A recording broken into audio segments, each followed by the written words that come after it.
Sunshine Cathedral is a different kind of church, where the past is past and the future has infinite possibilities.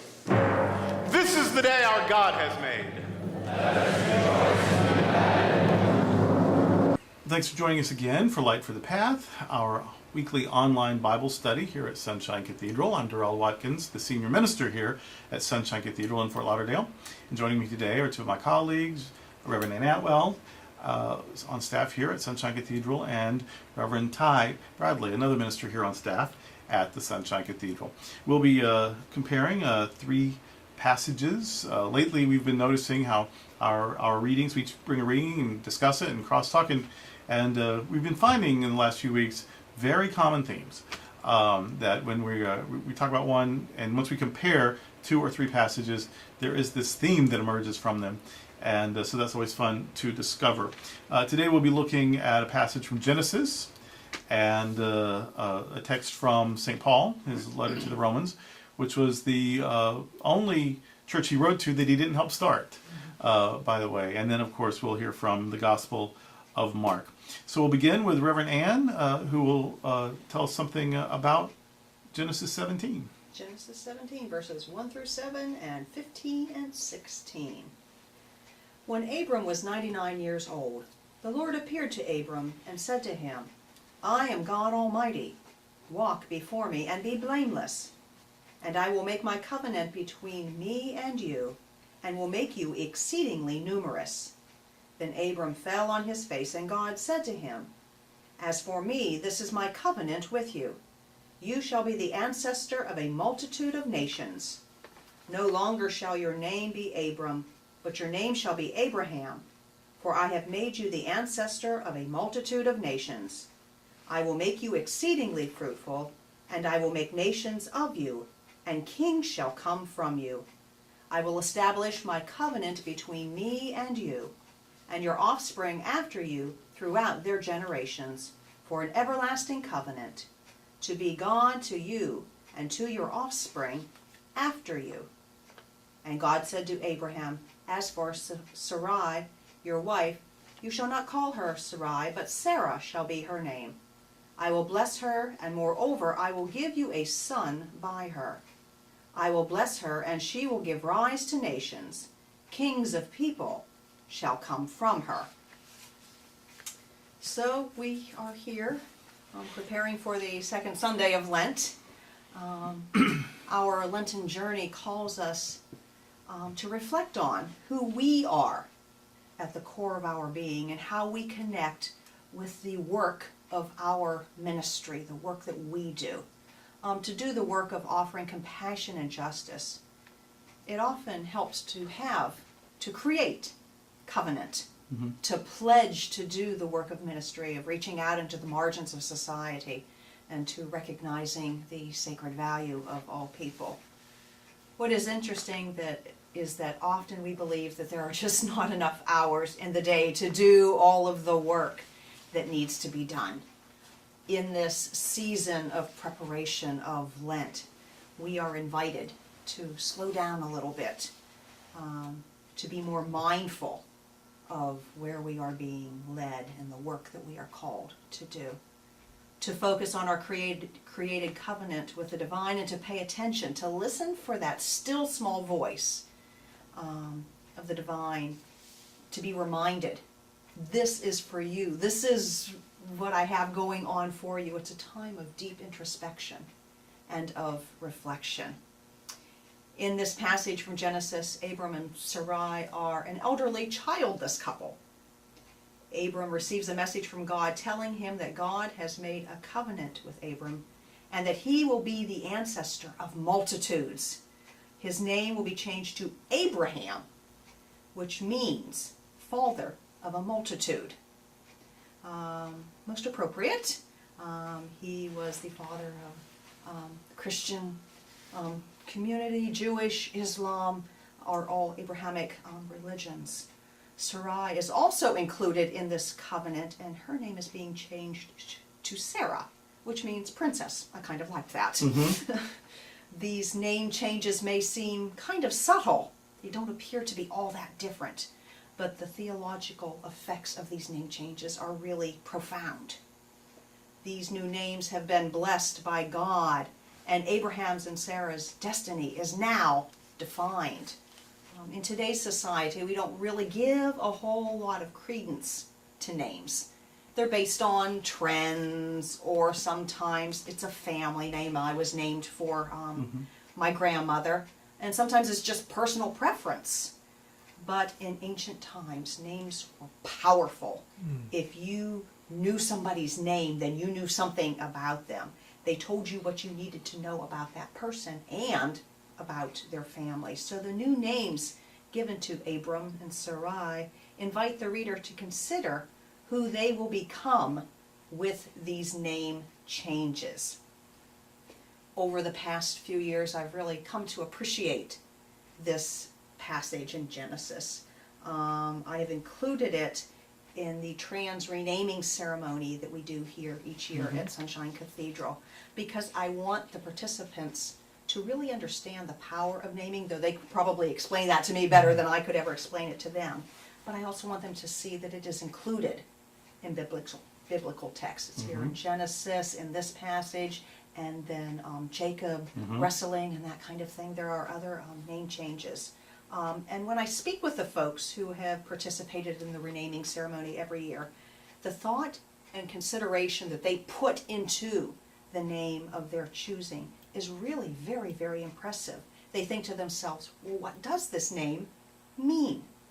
How do I feel about the name? And does it describe who I am? And does it describe my identity moving forward? So I see some corollaries there between their own experience and what Abram, becoming Abraham, went through as well.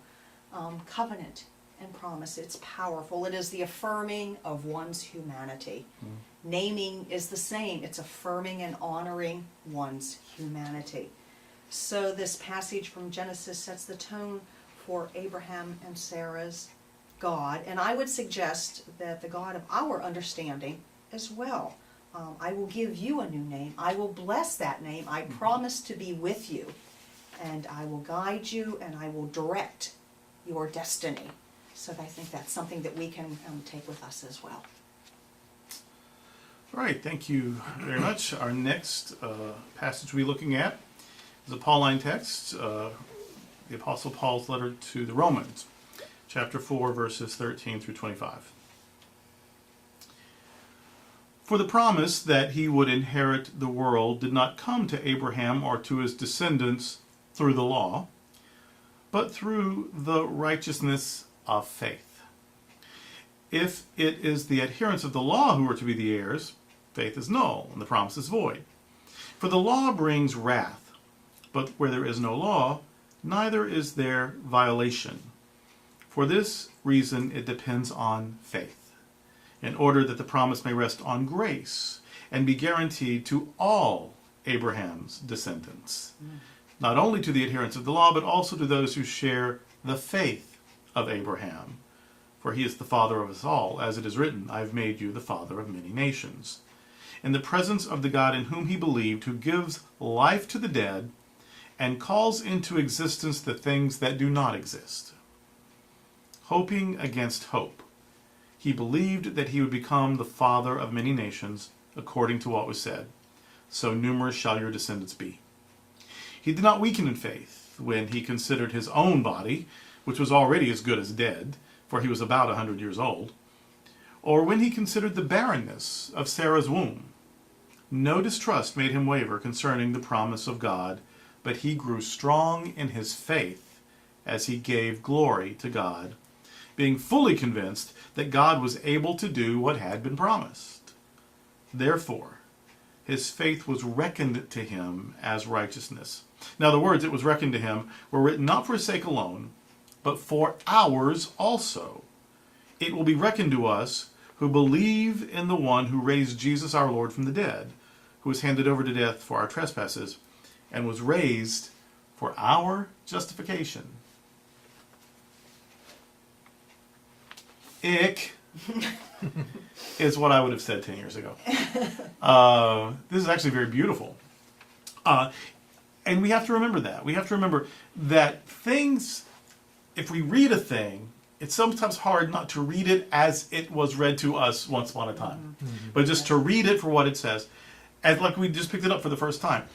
And if I read it hearing other voices, 50 years of voices in my past, this does not appeal to me.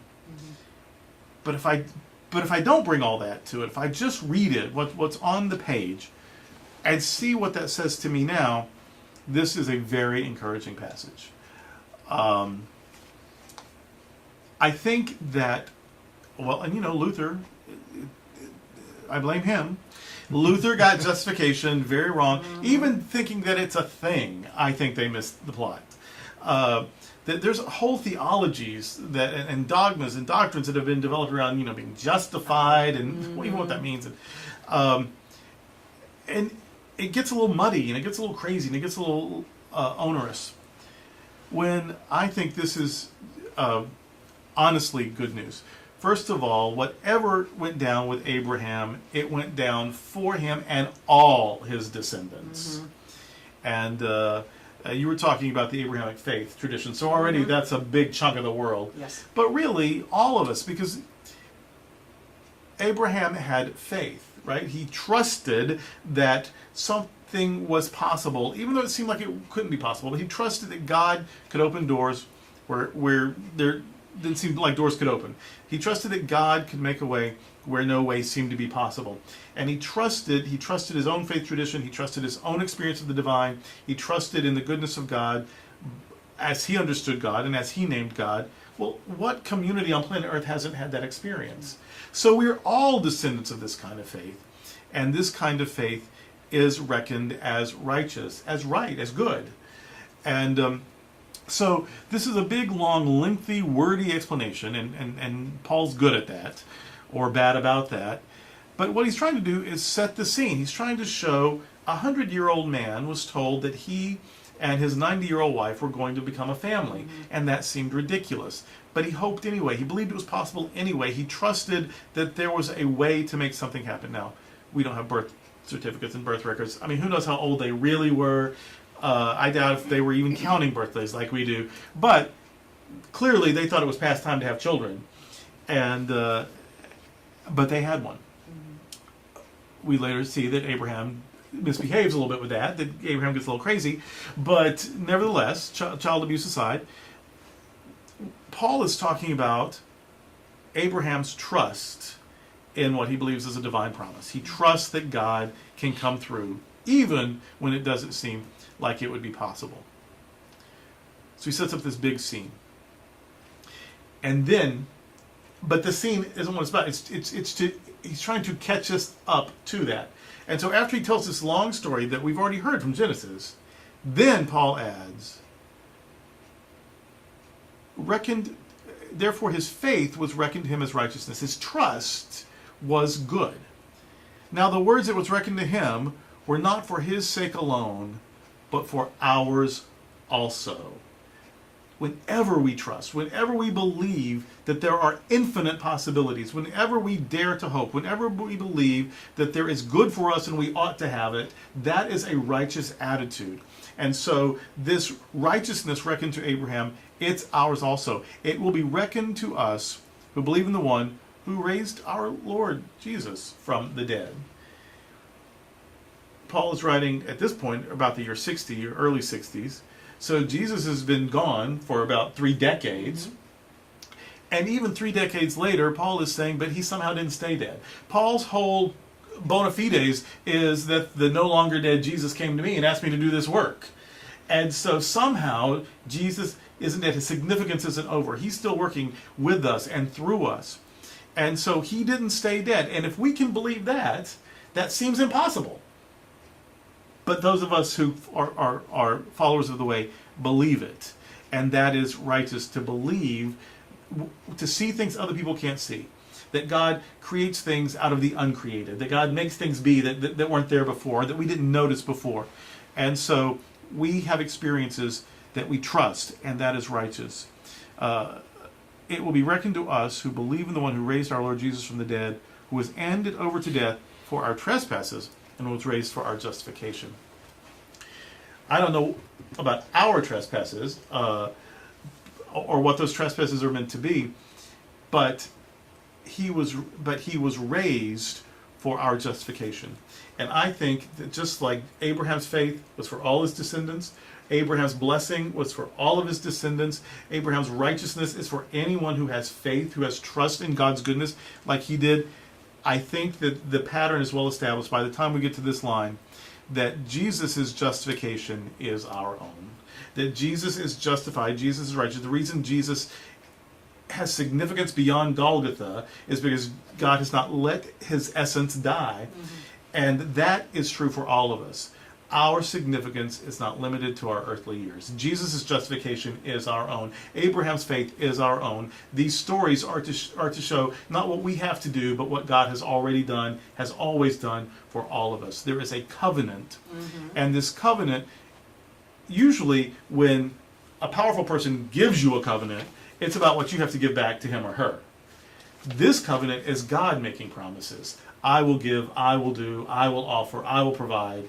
And so God's promise, God's covenant of generosity is for Abraham and all of Abraham's descendants. And God's justification, blessing, approval, imprimatur of Jesus is for all of us. This is a universalist message, and that's something I can get excited about, and certainly something I want to share.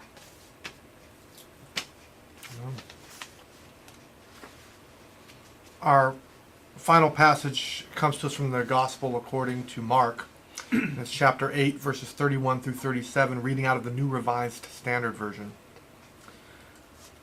Then he began to teach them that the Son of Man must undergo great suffering, and be rejected by the elders, the chief priests, and the scribes, and be killed, and after 3 days rise again.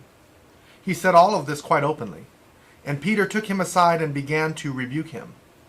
But turning and looking at his disciples, he rebuked Peter and said, "Get behind me, Satan, for you are setting your mind not on divine things, but on human things."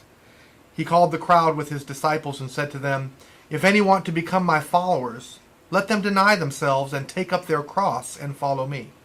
For those who want to save their life will lose it, and those who lose their life for my sake and for the sake of the gospel will save it. For what will it profit them to gain the whole world and forfeit their life? Indeed, what can they give in return for their life?" Well, there's a whole lot in here that probably needs to be unpacked. Right away, we've got this term, the Son of Man, aside from being a little bit gender exclusive. It really doesn't tell us what that term means, and we'd have to take more time than we have in this setting to really unpack kind of what those traditions are that the community that Jesus was a part of would have understood those things to be. And then it gets really into all this stuff about being killed, and then this idea of rising again in 3 days. Here's in a place like this, a lot of scholars who come out of the quest for the historical Jesus kind of tradition or school of thought will look at this and will see really evidences of a way of looking back at the Jesus traditions from the perspective of the early church that would have already begun to form ideas about Jesus' death and what resurrection meant, and how Jesus approached that, as opposed to necessarily being kind of captured true sayings of Jesus. It's not really my place to kind of dissect that in terms of how much of any of this actually were words of Jesus. And I don't think that's necessarily essential when you're looking at the Gospel of Mark. The Gospel of Mark is got this wonderful kind of fast-paced conciseness to it, right? It reads very quickly. Some have argued, I think, Darrell, you would probably, I think I've probably heard you say this as well, that Mark really was almost initially intended to be kind of like a play, like acted out, like performed. It's a kind of a performance art piece. So it moves very quickly and it goes from scene to scene. It doesn't really unpack a lot of dialogue or get into too much doctrinaire kind of stuff. It really is trying to tell a story by saying scene with that. And so I'm encouraged then to just look at it and say, what is the character Jesus doing in this scene? What is he saying, and what point is he making? And I think when you think about a play or a piece of performance art, as important as the words or the dialogue to the experience, to the communicating the meaning, is the setting you find yourself in. Right, like if where is this taking place? That actually contributes then to maybe how the hearers or the observers or the readers in this case are to understand kind of what's happening. So I find it interesting that the setting that immediately precedes this passage in Mark, to which this passage is kind of connected to, even rhetorically, and I'll explain that in a second, is a trip that Jesus takes with his disciples and some followers north of his normal ministry area around the Sea of Galilee. Jesus' normal ministry life was just all the little towns that dotted the coast of the Sea of Galilee, all the little fishing villages and whatnot. And he kind of built a reputation around there. We get a lot of stories about Jesus going from village to village, and the crowds are following him around. He's kind of becoming a little bit of a rock star around the Sea of Galilee in this kind of small region. And yet here in this, right before we get to this passage, we're told that Jesus kind of takes his disciples on a little bit of a road trip, almost kind of like a little bit of a retreat. And they start heading northeast of the Sea of Galilee to an area that we would call today, we call it the Golan Heights, to an area, Caesarea Philippi. Today we call that Banias or Panias. And it's in the extreme north of, territory that's controlled by Israel now in the Golan Heights. And what's interesting about that area, a couple things, is one is that's where the headwaters for the Jordan River begin there. And specifically at this place, Caesarea Philippi, Banias, there is a particular headwater that kind of springs up around this area, this grotto, that from the time of Hellenistic antiquity was dedicated to the Greek god Pan, where you get the name Panias or Banias from. And that spring comes out of this kind of big wall of rock that kind of forms like this half dome kind of border, like northern border, before you start getting up to Mount Hermon and up into the higher kind of mountainous areas of Lebanon and Syria. And in this rock, at the base of this rock is this grotto, and they've got this what was formerly there, this kind of statue or this kind of carving to the god Pan in this grotto, kind of recognizing the propitious kind of strong natural kind of divine presence there, that all this nature, the river's coming up, it's very foresty, it's beautiful, and so the god Pan kind of is kind of shown there in this grotto as being kind of at the root of that. But on the wall, there's all these niches that are carved into the wall with all these other minor deities that have been put in there over the course of kind of the Hellenized period of time for that region. Well, what happens is that when the Ptolemy Empire, the different Greek empires kind of take over, their leaders kind of begin to put themselves up into these niches, right? And saying, I'm one of the gods that belongs up here. I belong in this high place on this mountain. And it's really high up, and it kind of looks down to the south as it continues to descend down. And that goes through all the way through the Roman period. In fact, Caesarea Philippi, Philip himself controls this area. The brother of Herod Antipas, the son of Herod the Great, is controlling this area, and he's putting himself up there, and he's as well as Caesar. So all these different leaders kind of put themselves up there. And against this context, really kind of almost against this big wall that you can see for miles, Jesus asks his disciples, who do people say that I am? And they begin to say, well, some say that you're John the Baptist, some say that you're a prophet, some say that you're, Elijah returned. And Jesus says, well, who do you say that I am? And Peter responds with, you're the Messiah, you're the anointed one. This person from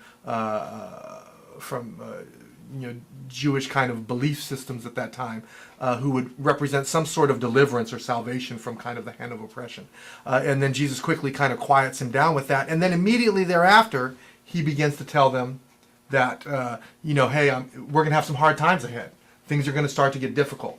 And in fact, I'm going to be really subjected to the violence of authority, the violence of religious and state authority. That's kind of what lays in the future in terms of my own ministry, my own, the work that I'm going to do is going to take me into these places. And Peter immediately says, no, that's, rebukes him on that. We don't we're not told what the nature of that rebuke is. But we can imagine that it's something along the lines of, no, that's not going to be for you, or don't go down, don't do the things that are going to lead to that kind of thing. Whatever it was, he's resistant to the idea that Jesus is going to have some difficult days ahead, and that in fact that might even be dangerous for his life and health. And to that, Jesus has this very strange response: "Get behind me, Satan," which immediately you would think that's kind of a rough thing to say to anybody, right? Much less somebody who just kind of, gave you accolades and whatnot. The Mark's rendition does not have a response from Jesus, but in Matthew's rendition of the story, Jesus responds and gives Peter all sorts of praise for calling him the Messiah and whatnot. But in any case, he says, "Get behind me, Satan," and that's kind of troubling because we have a lot of baggage around that word Satan, right? Are we thinking, this kind of red, kind of horned and tailed thing that kind of exists in the fires of hell and is just out to kind of drag people down, or is really behind everything that pious people think is wrong in the world, right? They're the old church lady kind of thing. Could it be Satan kind of thing? But I think we have to back away from that with this. Really hear this word Satan coming from, really through the Hebrew, through the Greek, through the Latin. It kind of stays consistent, and it just simply means some say accuser, really something more like an adversary, someone who stands opposed to kind of what it is that you feel you need to be doing or what's right for you. It's somebody that's kind of resistant to that or opposing that or trying to maybe cause you to stumble along those lines. So Jesus' response really is about kind of correcting Peter for trying to get in the way to what Jesus really feels is like it needs to happen for him. And so he rebukes Peter that way, and then says he calls his disciples around. He starts having this conversation about, you got to take up your cross and follow me. And again, that's another thing that's difficult to really divorce from our contemporary conception of the cross, right? Because we're looking at this after the story of the gospel completes. So we have this idea of what the cross means. And it's hard to really look and see, well, what would Jesus' hearers, what would they have heard with that? But the idea is probably there that you have to. Jesus is calling people to be more intentional about what they're doing. That in other words, we've got something. We're missional. We're trying to get something done, and we're moving in a certain direction. We're looking towards something that we believe is what we're meant to be, who we're meant to be, and what we're meant to do as people in this community. And then he says, those who are going to want to save their life are going to end up losing it, and those who lose their life for my sake and the sake of the gospel will end up saving it. For what does it profit you if you gain the whole world and forfeit your life? And what can you give in return for your life? Here I think that you really have to look not so much at Jesus and his original community around all that, but you have to look at Mark's community and who Mark's talking to. And it's highly likely that Mark is really addressing a community that is dealing with persecution, that is dealing with the question of how out and open, how committed do we want to be to what it is that we feel we're supposed to be doing as a community of Jesus followers in light of the dangers, the difficulties that kind of surround that in our context. And so I think the story is meant to kind of encourage them. By looking and seeing through the Jesus story that, hey, Jesus went through difficult things too. In fact, Jesus went through the most difficult thing you can go through. But what matters is not necessarily, what the story doesn't end at Golgotha. I think to draw upon what you were saying earlier, Darrell, is it doesn't go just to Golgotha, but really the story of Jesus that Mark's community would have embraced would have moved beyond Golgotha. It would have gone to this place of promise. That if you just focus on the difficulty that's in your life, the challenges, the threats, the dangers, then you're going to make decisions that are going to ultimately cause you to miss out on what it is that is good for you. I think there's good for us, and we ought to have it. Right? God has this good promise for us. We've seen it through these various passages, and Mark wants his community to look beyond the dangers and the challenges, and instead to see that yes, Jesus does move from the heights of this kind of mountaintop down to Jerusalem, the depths down by the Dead Sea, into this dangerous place, but he moves through that into this place of resurrection. That's a very Lenten message, and that's probably why this passage is included here during this time of Lent, is that it's asking us to look about being intentional, doing the things that will make us and shape us into the community of people that we want to be for our calling and for the things that we're meant to be and do in this world, but to recognize that ultimately that's about a divine vision and not a human vision, as Jesus says, and therefore, it's a good thing. It's a promise-filled thing. It's got resurrection. Really is where we're looking at the end of all of that. Well, we have a couple of minutes for crosstalk. Is there anything from the 3 presentations that lined up for you or sparked some thought for you? Promise. Promise. Covenant, promise. I mean, it was very apparent, of course, in Genesis. We heard it again in Paul's writing to the church in Rome, kind of reiterating what he interpreted, the covenant and the promise to Abraham. And even in the section from Mark, there's that promise that there may be suffering, there may be difficulty, there may be times of trouble, but Jesus also undergoes the suffering and rises again. So there is that promise that it's not the final word. There's covenant, there's promise, and you can hang on to that, that there is goodness in that promise. Naming is what came up for me for all 3. The Abraham and Sarah, they are given new names to reflect their experience, what's real for them now.